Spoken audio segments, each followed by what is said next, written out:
All online entrepreneurs love being free from the confines of a stuffy corporate office, but that doesn't mean we stay chained to our home offices. My name is Jessica and I have my own online tutoring business, which means I can teach online from pretty much anywhere. In this video, I'll share my top 4 tips for tutors who like to work on the go, but really, these tips apply to anybody who makes a living on their laptop.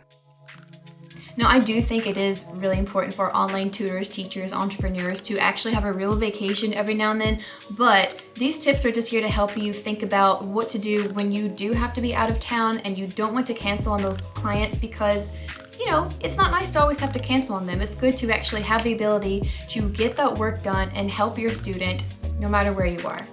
So if you're going to be out of town and you have online tutoring sessions scheduled, the first thing you need to consider are time zones. So if you're traveling on a north-south route, you're going to be in the same time zone as your student. Just remember that if you have them scheduled at 4 p.m., don't be away from Wi-Fi.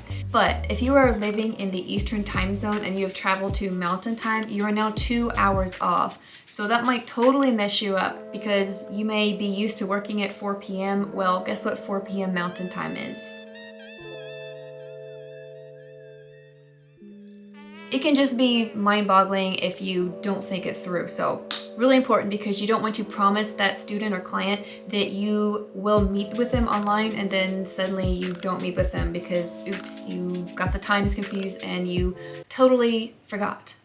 The second tip is to make sure that you have good Wi-Fi.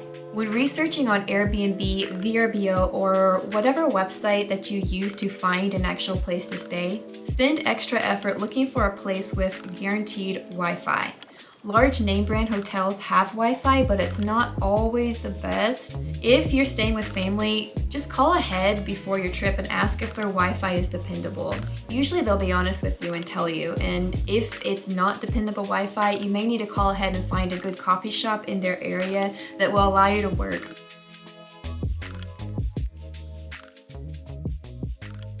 This third tip is so crucial. Be sure to organize your teaching equipment. Traveling means you do have to bring a lot of stuff with you, and if you don't like packing, it can be overwhelming. So I recommend really thinking ahead about what you need to bring. I find that putting all of my stuff together in one bag, electronics, books, chargers, ring lights, if you have it all in one bag, it'll keep you organized. That way, if you need to actually grab the bag and find a room, everything is all in one place. You're not having to run over and grab your laptop and then, oh, my light, and then, oh, I left something in the car. Try to think ahead about this. The fourth tip is to find a designated workspace. In my experience, I found that most vacation rentals are pretty forthcoming about the rooms that they're renting out or the building that they're renting out.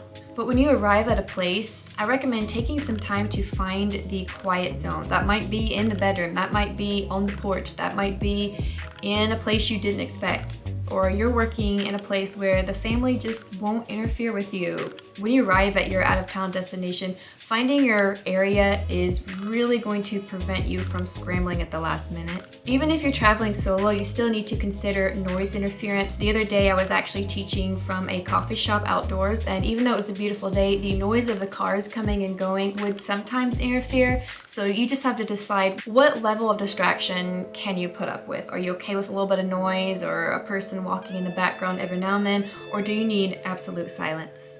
So those are the 4 tips, but if I had to add anything else, I would say that you want to try to enjoy yourself. You traveled for a reason, so try to find something interesting about it that you can share with your students, because some of them actually like it when they see you somewhere else. They get excited and it gives you a reason to talk about it and maybe teach them something too. Thanks for watching. Don't forget to subscribe, and I'll see you in the next video.